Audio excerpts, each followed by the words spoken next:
Welcome to Kenton's videos. Enjoy the video. You begin by getting a runnable base quickly. Install JDK 17 or newer and set Java Home so tools locate the runtime. Once done, open your IDE and create a project using Maven or Gradle to manage dependencies.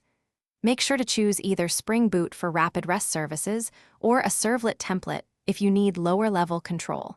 This decision shapes folder layout and starters. Start the project now and confirm it builds before adding features. Don't delay this verification step.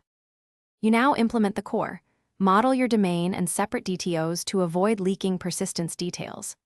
Next, add controllers for endpoints, services for business logic, and repositories for data access. Use dependency injection so components stay testable and swappable. While coding, configure your data source with a connection pool and set sensible transaction boundaries. This avoids stale connections and inconsistent writes. Also integrate validation and exception handling early so your API contracts stay stable as features grow.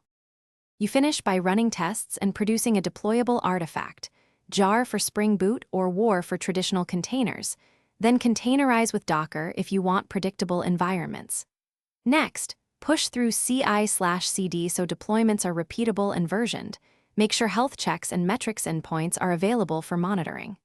Once deployed, watch logs and respond to failures.